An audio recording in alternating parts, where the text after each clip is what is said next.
If you are familiar with the East San Francisco Bay Area, you are probably familiar with San Ramon, California, which is home to the Chevron World Headquarters, In-N-Out Burger, City Center Bishop Ranch, and nearby Mount Diablo.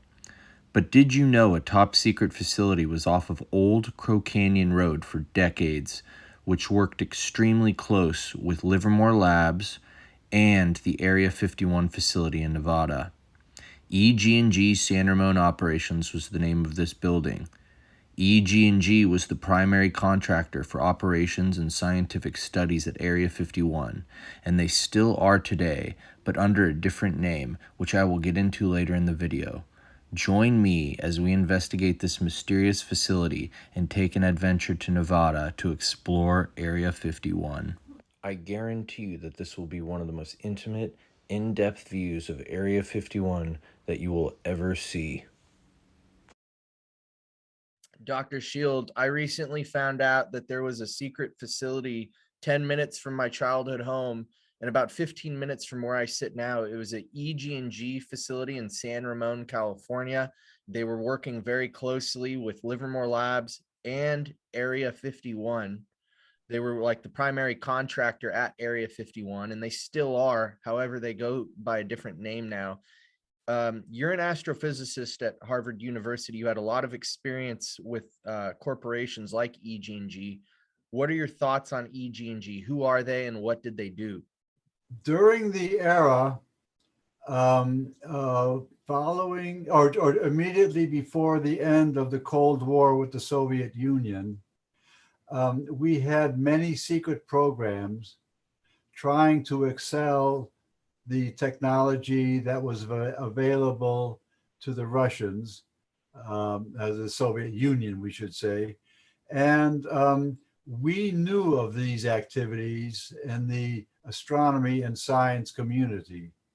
We knew that they were all highly top secret, involved both equipment of electronic kinds, but also probably human subjects. But since it was the dark world and closed off to us, that was really all that we could know.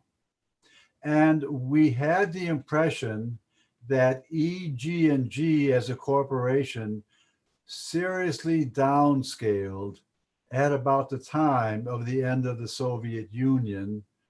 I don't know what happened to their defense budget or their fraction of the defense budget, and I don't know and have not explored anything more than that.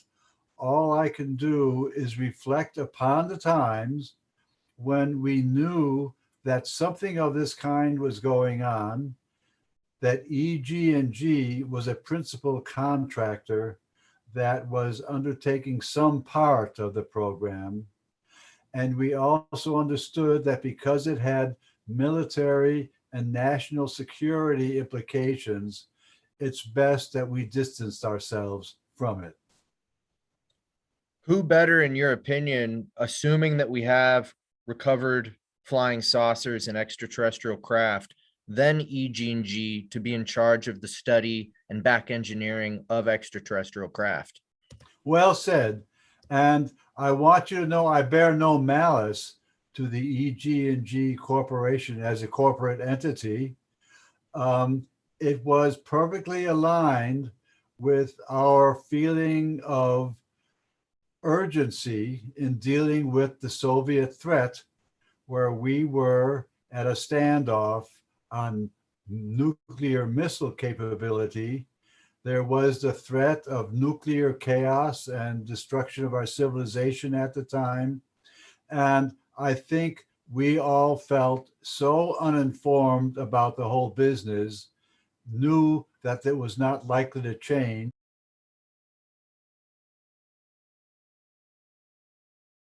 On to EG&G.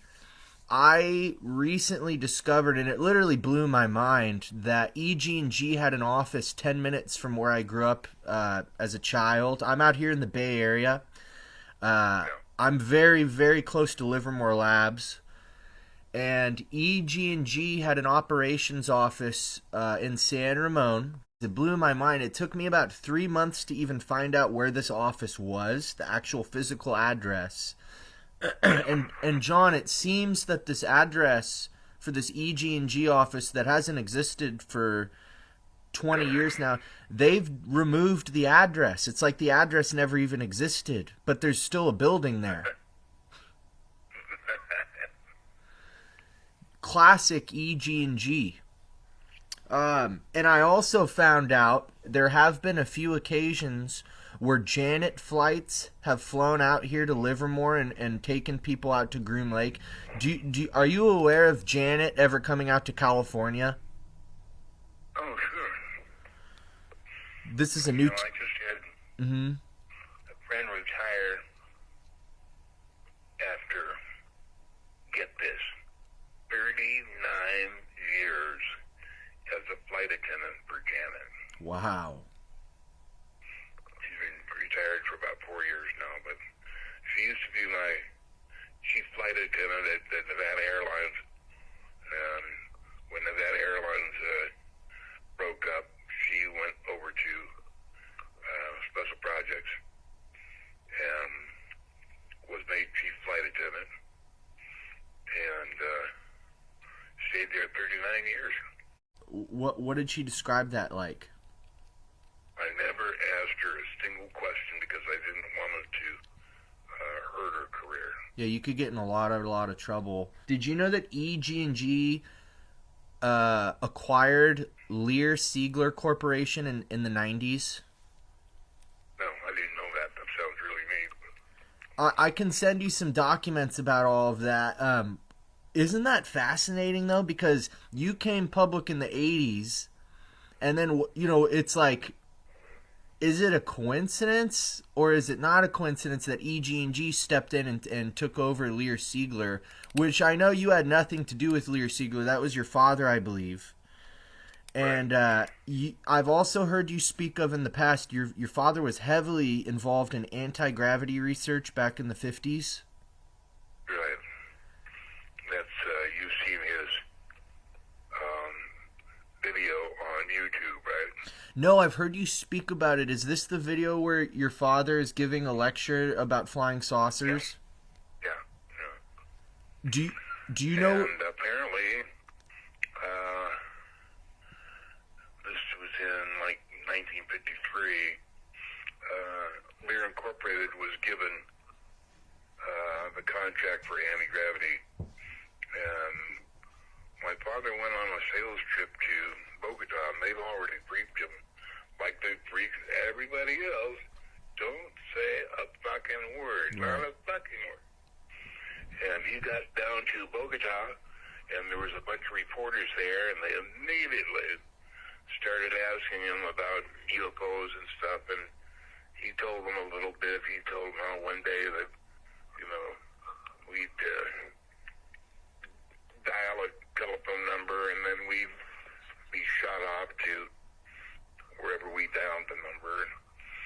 And apparently when he got back, he was removed from the Lear project, even though he was president and chief executive officer. They removed him, told him that if he ever mentioned another word, that they would kill his whole family. And so he never said another word as long as he lived. And about 20 years ago, a guy called me who worked for Learjet Corporation and said, "John, there's a guy here that says he worked with your dad on anti-gravity, and they'd like to talk to you." And he was on that very, very early program. I said, "Yeah, I'd like to." So he stepped this up and everything, and the day came for me to talk to him. And the guy who was arranging the meeting said, "I don't know why he's had such a changed mind, but he can't talk to you now." They threatened him. They got to him. But what that did was confirm that I'm still watched very carefully, and everybody in that anti-grav program and UFO program are watched very carefully. Another interesting thing, John, that I've been researching since we last talked is over at Livermore. There's a lot of underground tunnels that they seem to already have built, and they're still building. And Absolutely. it seems to be there's a very, very, very strong connection with the Nevada test sites in Livermore and the underground tunnel construction. There, Absolutely.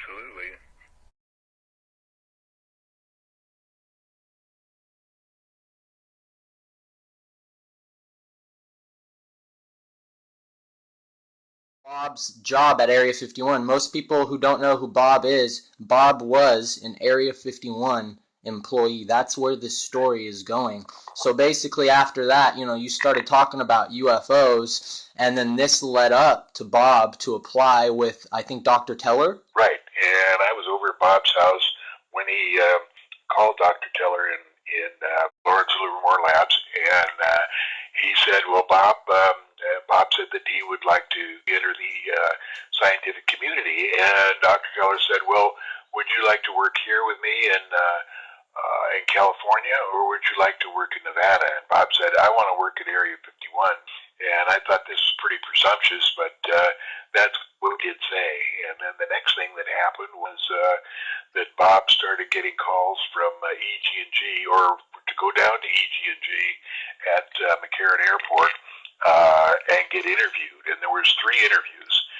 I remember him coming back from the first one, and he said that he had aced the interview, that he had really told them what the answer to the questions really scientifically and really well, that they were very impressed. On the second interview, I remember the first question that Bob told me they asked was, do you know John Lear, and what is your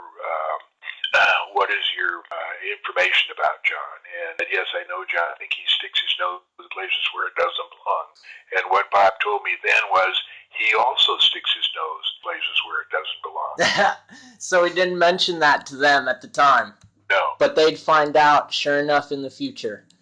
So then December 6th was his first trip up there, and I was flying for American Transair at the time. And he came over to my house a couple of days afterward and told me that he sat down, he said, I saw a disc today. And I immediately, theirs or ours? And he said, theirs. And I said, did you get a picture? And he said, no, it was at Area 50. And I said, you went there? And he said, yeah. He said, they took me there, and I more or less was hired.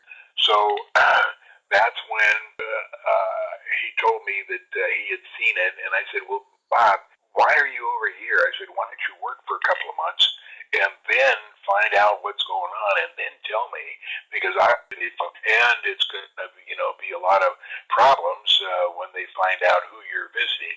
He said, well, it's like this, John. I've seen you take so much flack over the last 6 months that I wanted to tell you you were right. You were right on. It's all true. I'm taking the risk here of telling you you were right.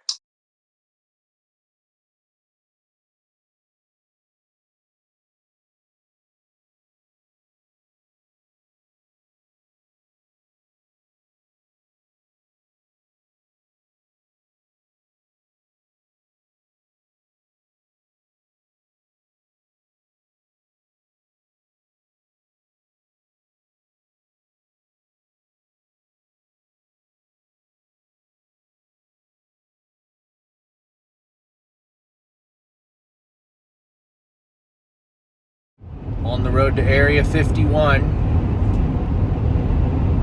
and we're out here in the middle of the desert. To be honest, I have no idea where exactly we are. We're about an hour and 20 minutes from the Little Alien. Originally, I wasn't going to go there, but how can you not, right? Especially if you've been researching Area 51 forever. I've been wanting to do this my whole life, really, and on the road to do it.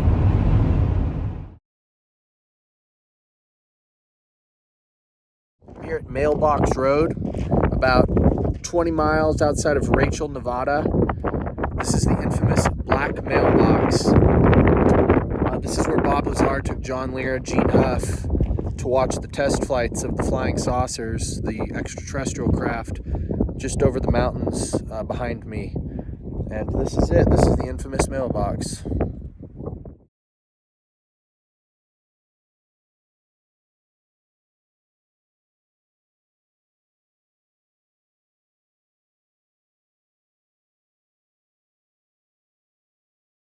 This is it. Groom Lake Road on the way to Area 51.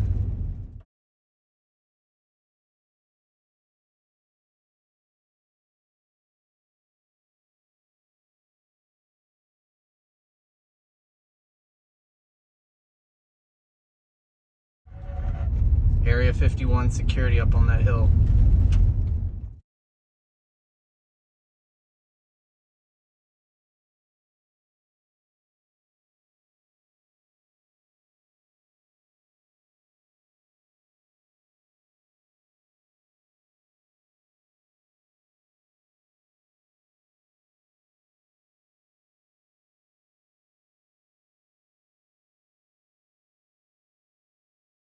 Here at the Area 51 main border, watching the sunset, being listened to by parabolic microphones and watched by binoculars by the security contractors of Area 51. Good times.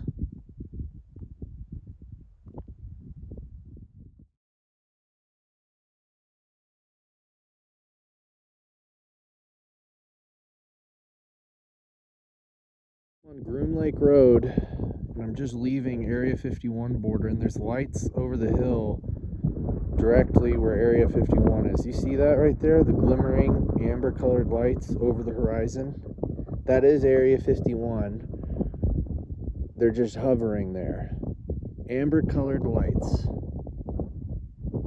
coming from Area 51. No idea what they are. They're not helicopters, you'd be able to hear it.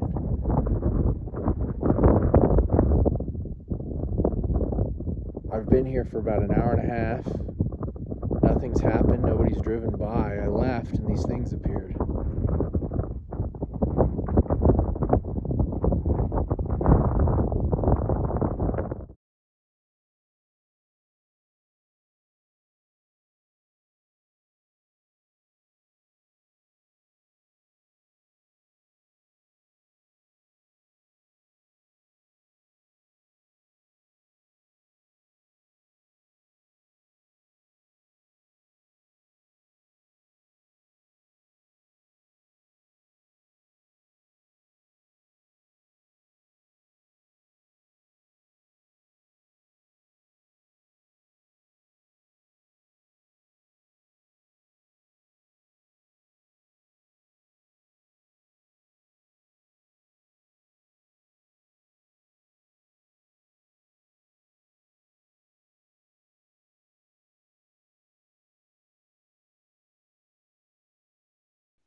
So, Dr. Shield, have you ever heard of a place called Tickaboo Peak?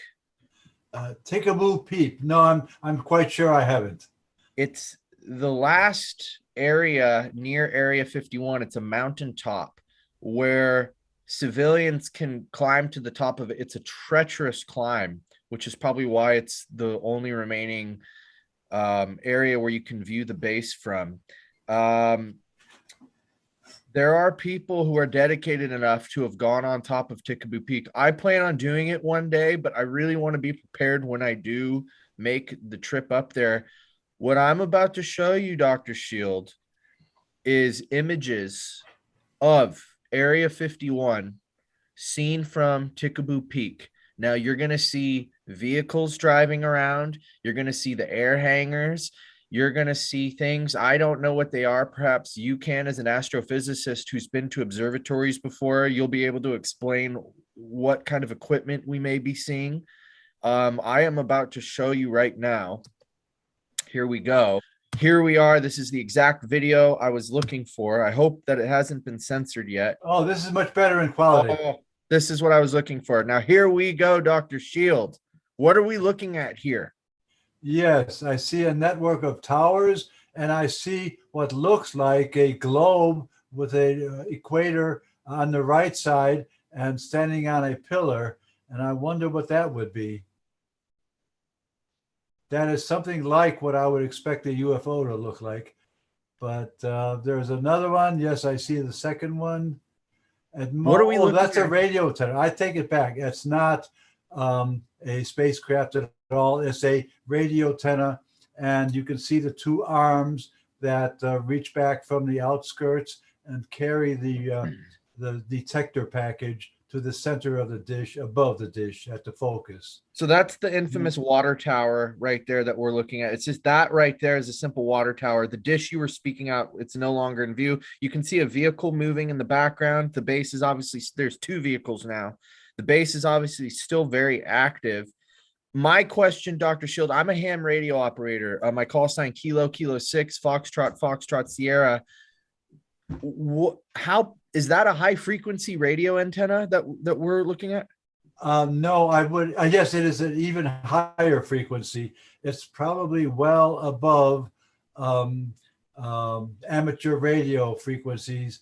I would guess that it's up in the 100 gigahertz range. So from that range, for people who are not familiar with radio, how far can you communicate with that? Worldwide? Seem to be, can you hear me? Dr. Shield? I hear you, yes. Okay. For the listeners who may not be familiar, and look, there's Janet, the infamous airlines that fly the employee. And do you see the aircraft moving in right there? No, I didn't see that. Is it on the left side? And it's just gone behind the mountain, and now it's taxiing right there. See where I see it in the foreground. It's passing to the right. That is Janet, the secret shuttle that flies employees to Area 51. Now, what I was asking Dr. Shield is that antenna, that radio antenna, would that be able to cover the entire state of Nevada? Because we're not simply talking local radio. Well, I'm looking at it, and it doesn't appear to be steerable. It seems like it's just pointed to the sky, fixed to a pillar. There, I see the two of them now, one at the center and one on the right, and they don't seem to be on a flexible mounting. I don't see mounting hardware or the things I would normally assume a real radio telescope has. This might be a fixed antenna, which is intended to receive radio communications from military radio frequencies. It might be a part of a network for military and other secret communications. So, sorry, my dog's moving around in the foreground. I want to get good audio of this. So I'm lay down. There you go. Okay. We were speaking to Mary Rodwell several weeks ago about the secret facility known as Pine Gap in Australia. Yes, I recall. These satellite dishes or antenna, if you will, would they have the capability to communicate with satellites in space and communicate with secret bases in Australia or anywhere else in the world? Is that what the purpose of these satellite dishes we're seeing would be?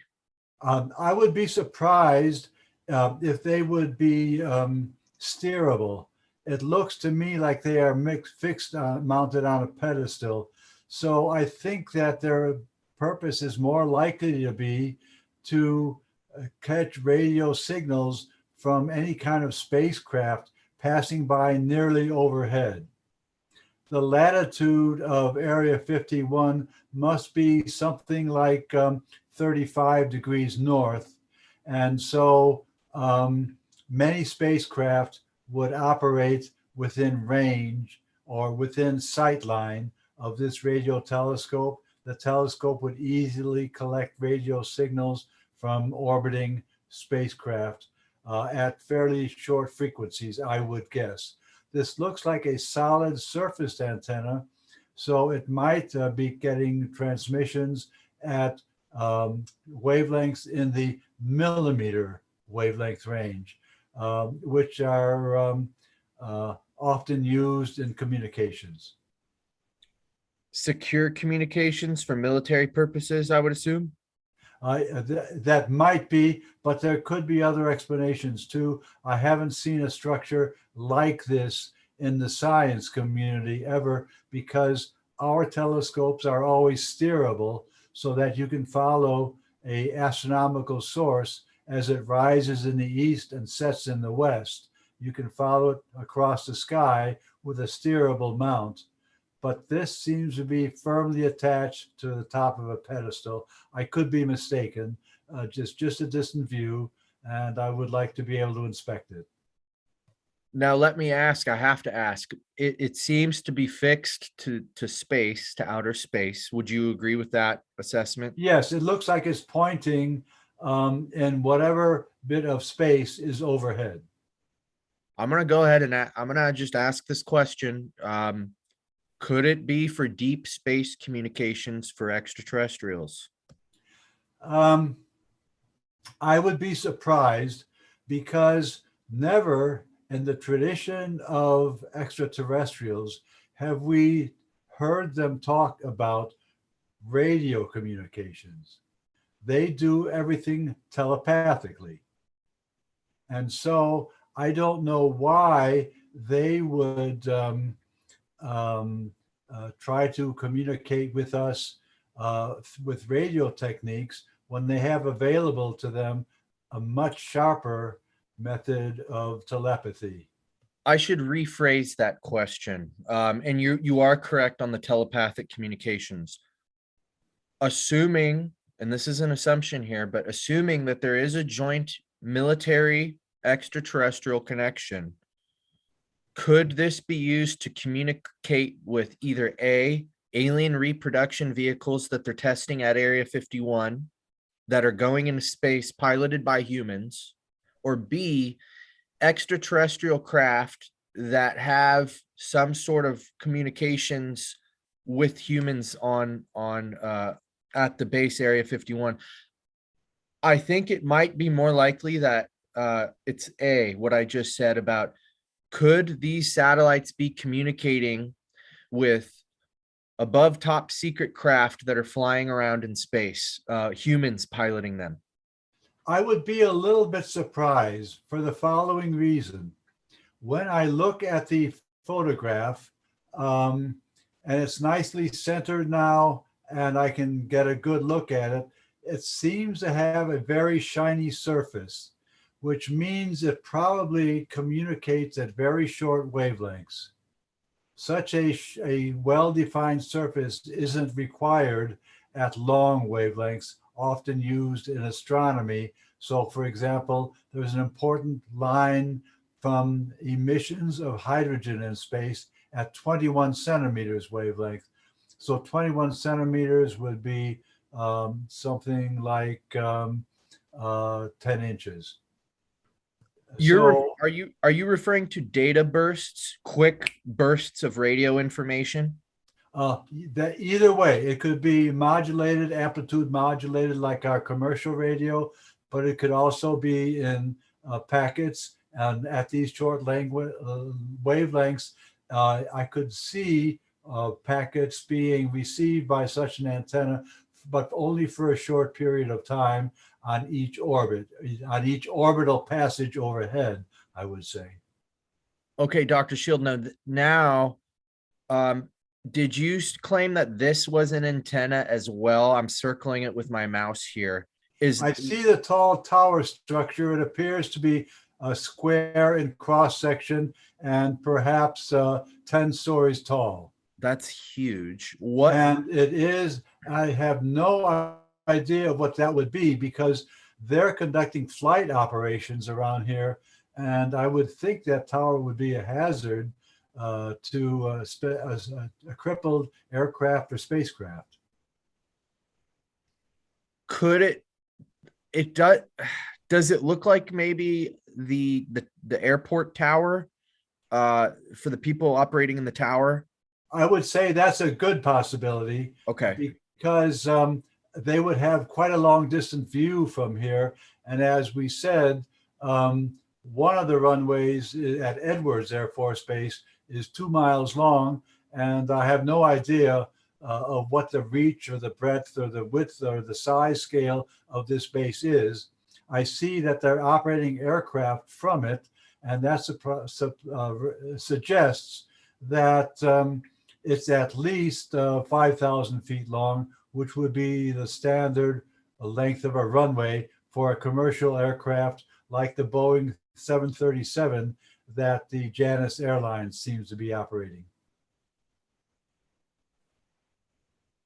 Now he's kind of panned out, and you see the vastness of how big this base is. They're obviously still fully operational there. Now that appears to be water towers. Correct me if I'm wrong. Let's go back a little bit here. Right there, I'm circling it with my mouse. Are those water towers of some sort for the base? It could be so many things because many fuel and many fluids will be stored, and they could be rocket fuel, they could be aviation gas, they could be water supplies, and so they could be water towers, as you say. They seem to be well above the ground, probably at an altitude of about 100 feet above the plateau where the airbase buildings are clustered. So a water tank at that height would be a very nice thing to have. Especially out in the middle of the desert, Yes.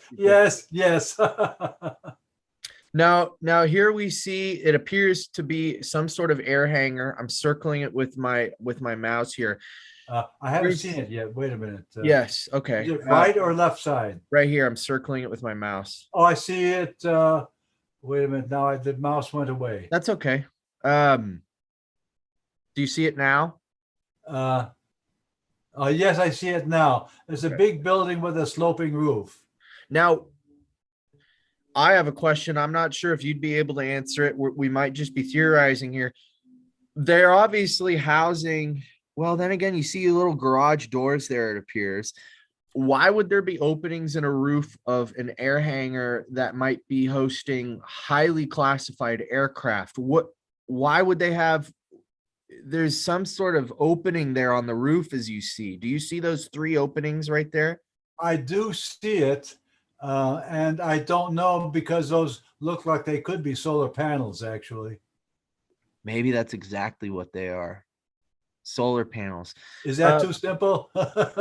No, it makes sense, and these are the answers I'm looking for because I don't think anything like this has ever been done. First off, these are spectacular images. We're getting an inside look at Area 51. This is not some satellite image. These are actual looking within the base. And we have to admire somebody's hard effort lugging all of this professional equipment up the mountain to take these beautiful images for us.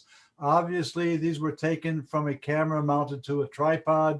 So it obviously has a long telephoto lens. Probably this bridges the gap between telephoto lens and telescope. It's probably a little bit of telescope, actually. And it provides a nice, beautiful, detailed view. But I don't see anything extraordinarily of the character of a UFO on it. No, and I can guarantee you we wouldn't. And here's why. As we know, first off, base security at Groom Lake and at Papoose Lake are alerted when you start even trekking down the 15-mile dirt road. There's motion sensors, there's infrared cameras. They know you're coming well before you arrive there. When you get to the top of Tickaboo Peak, believe it or not, I'll add an image of it when I edit this video. There's a camera watching you while you're camping on top of Tickaboo Peak. They're watching you the whole time you're up there. Well, I hope you gave them a really good show. I'm sure he did. While I was, because this was taken at Tickaboo Peak. So at the top of Tickaboo Peak, you're basically camping, I think 6,000, 7,000 feet in elevation. And there's a camera right there with you on top of the peak watching you the whole time. Why don't you just put a cover over the lens? You'd probably have the black helicopters start flying around. It's not uncommon for them to harass people on top of Tickaboo Peak with helicopters and jets and this and that sort of thing. Okay.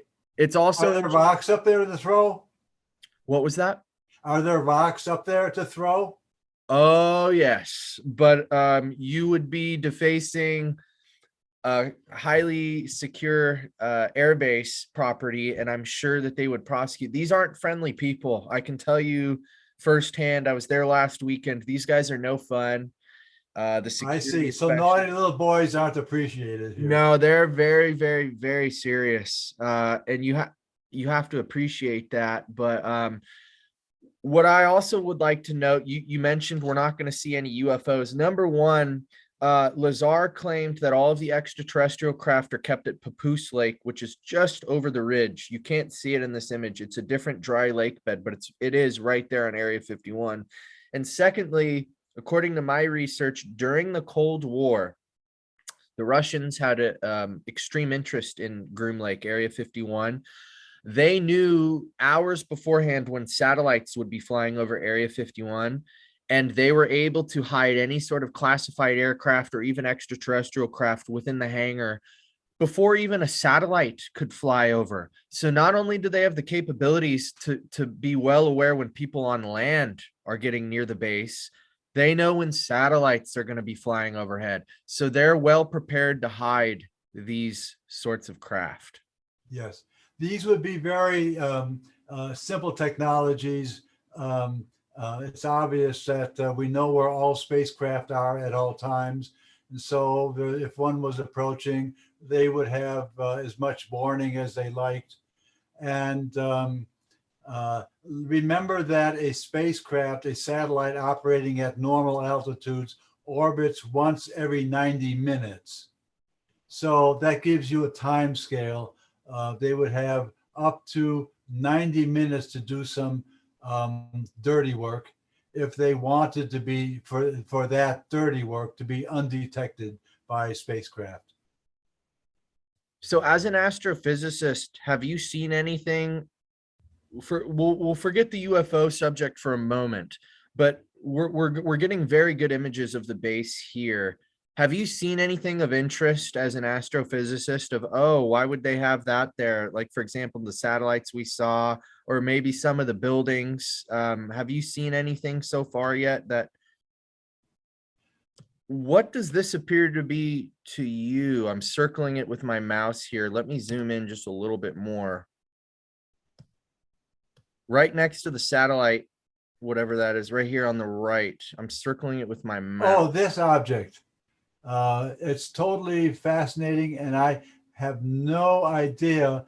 I haven't seen anything in the scientific program at the astronomical observatories having anything like this shape.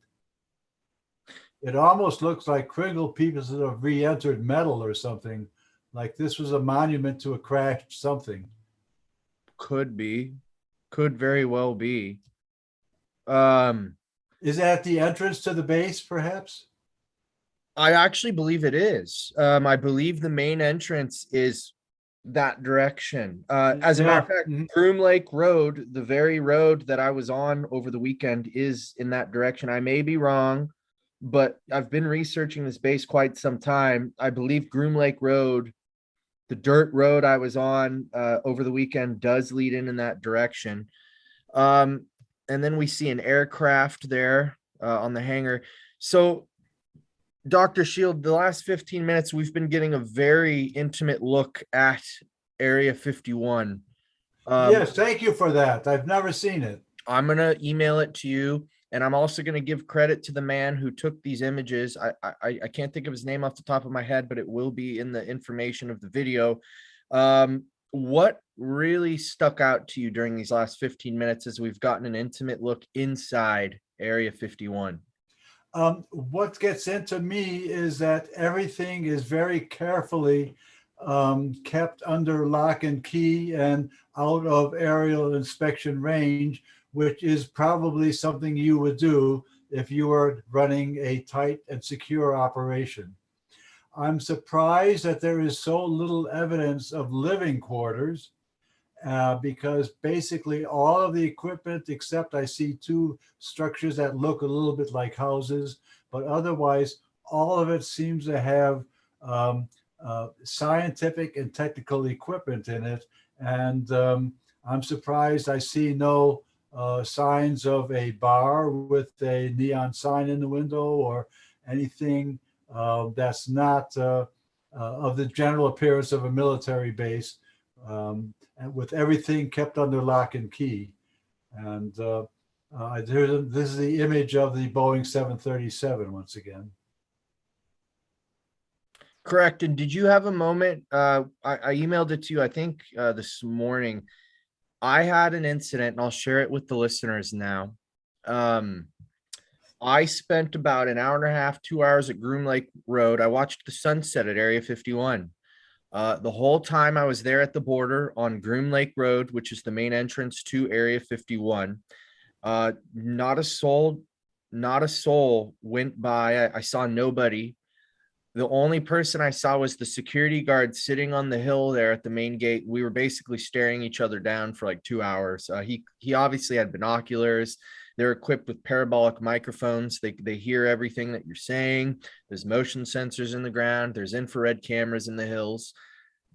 However, after the sun had gone down, it started getting very cold out there. And special shout out to Airman Larry Warren of the United States Air Force, who was there during the Rendlesham Forest incident. He told me, hey, bring a jacket. You're going to get real cold out there. Didn't even think about that, but boy, was he right. It did. It started getting very uncomfortably cold. I was getting a little bored. There was nothing going on. I mean, it was so much fun sitting there, but I had to get back to Las Vegas because I had to go to John Lear's memorial service the next morning. John Lear made Area 51 a household name. That's why this is relevant. He was a CIA pilot during this appears to be maybe a living quarter. This So- almost looks like house trailers. Easily probably could be. As I start driving down the dirt road, it was very clear to me that the security contractor of Area 51 was in radio contact with the base. I started heading back down the dirt road, and no more than 10, 20 seconds, I'm driving down the dirt road back towards Las Vegas. It's a 15-mile drive down this unmarked dirt road. I see in my rear view lights, strange lights, amber colored lights, two of them. I pull over, get out of the car, and I see them. I got it on film. The film will be added into this video. Two silent amber colored orbs hovering silent right over the horizon. It's worth noting I used to live right next to Travis Air Force Base here in California. I've never seen any lights hover like this. FAA regulations, including stealth aircraft, including military aircraft that are experimental aircraft, have to have blinking red lights. These things did not. They were amber colored. There was two of them. They hovered and they were silent. But what I'd like to note is I was as skeptical as anybody could be that I was going to see anything out there that night.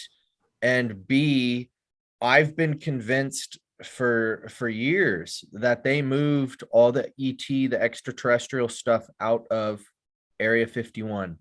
Now, after what I saw, I was there. The video doesn't do it any justice because it just doesn't do justice to what I saw with my own eyes. They do still have alien technology at Area 51. I'm going to go on the record. I am going to say that. I thought that they had moved it back in the early 90s. Apparently they have not. Apparently they're still flying it around.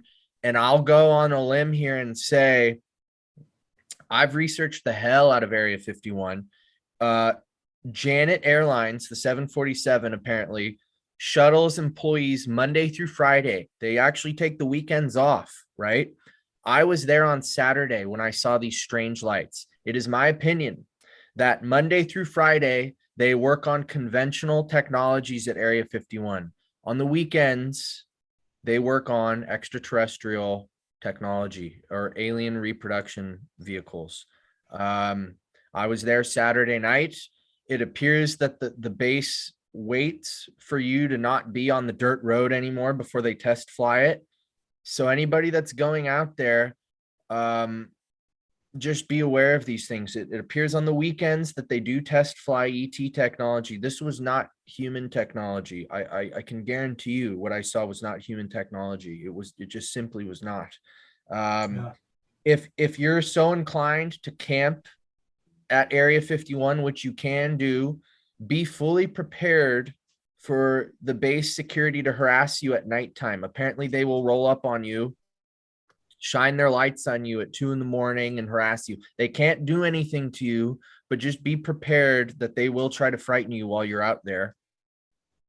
And Of course, it's Mhm. just a matter of time before some crafty guy embeds a video camera underneath a rock or behind a rock and escapes the video surveillance.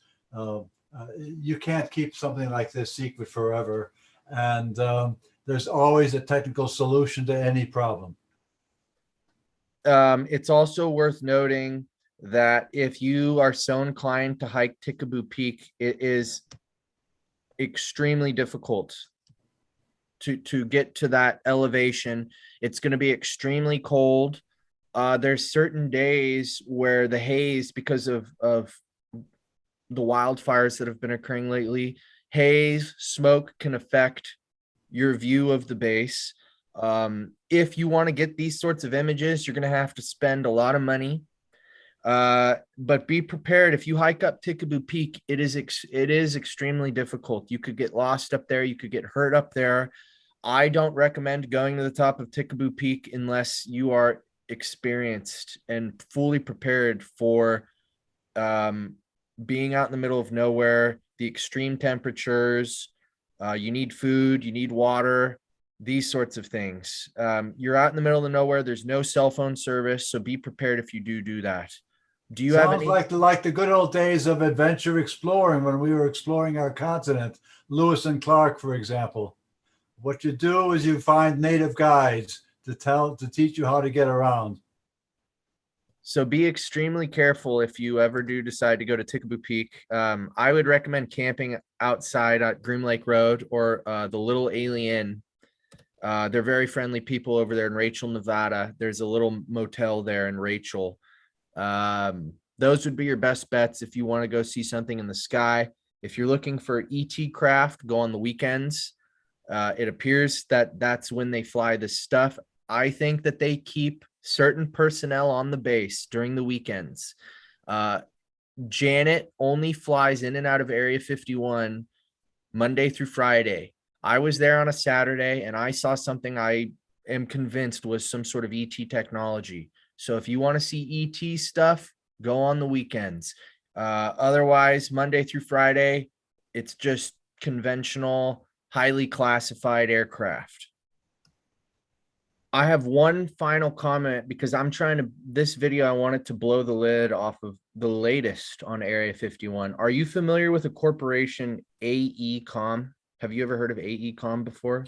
No, that's a new one. Okay. They've changed it. It's what EG&G originally was. EG&G has changed their name 3 times in the past 20 years. I have not seen this mentioned on any existing Area 51 video. The name of the company that runs Area 51 now, and I say this in full confidence, you can fact check me. I 100% stand behind the statement. Aecom is in charge of operations at the Area 51 base right now in the year 2022. Aecom. Joe, do you know, are there other facilities where you'll find the name AECOM? Do they have more innocent facilities in major cities? They do. There's one in Oakland, California. There's one in Santa Barbara. Aecom runs the Janet terminal now at Las Vegas, the shuttle that shuttles Area 51 employees. Aecom helped design the World Trade Tower, the new World Trade Center. They're heavily involved. If you go to their website, Aecom claims we solve the world's most difficult engineering problems. That's on their website. Yes, they've had a heavy hand in a lot of construction going on and engineering going on around the world, including the new World Trade Center of all things. If you look up, if you're in a major city anywhere in the United States, if you look up Aecom, you may find that they have a facility near you. They're basically the best and the brightest regarding science, engineering, and aerospace. I'll watch for that, Joe. Until now, I haven't known because I'm an old guy, and what I just know is the old days at E, G, and G. And I did notice that they vanished without a trace. Well, I have done a lot of digging, Dr. Shield. EG&G changed their name to URS Corporation sometime in the 2000s. They changed it to Raytheon Technologies in the 2010s, and then they changed it to Aecom. So Aecom is just what EG&G used to be. They seem to be changing their name every 5 years just because that's how these shadow corporations work. Aecom is just very simply EG&G. There's nothing different about it, just the name. They're very clever in what they do and how they keep everything secret. I've never seen a video talking about Aecom and the connections to Area 51. I may have a knock at the door one day from the men in black or the government saying, hey, you shouldn't be talking about this, but I'm going to blow the lid off of it right now. Aecom is in charge of operations at Area 51. That is a fact. That is a fact. And they run at the Las Vegas airport, the Janet terminal. It's no longer called Janet. It's the Aecom terminal. And what sits there? The classic Janet Airlines. And we all know what that is. Just another non-existent terminal, Janet. The flights that go from Tonopah Test Range, Area 51, and the Las Vegas airport that shuttle highly classified employees to highly classified locations. So here we are, Dr. Shield. We've blown the lid off of Area 51. We've given our listeners an intimate view at Area 51. I hope many of you have never seen images like this. And we're giving you information today that has never been spoken about before regarding Area 51.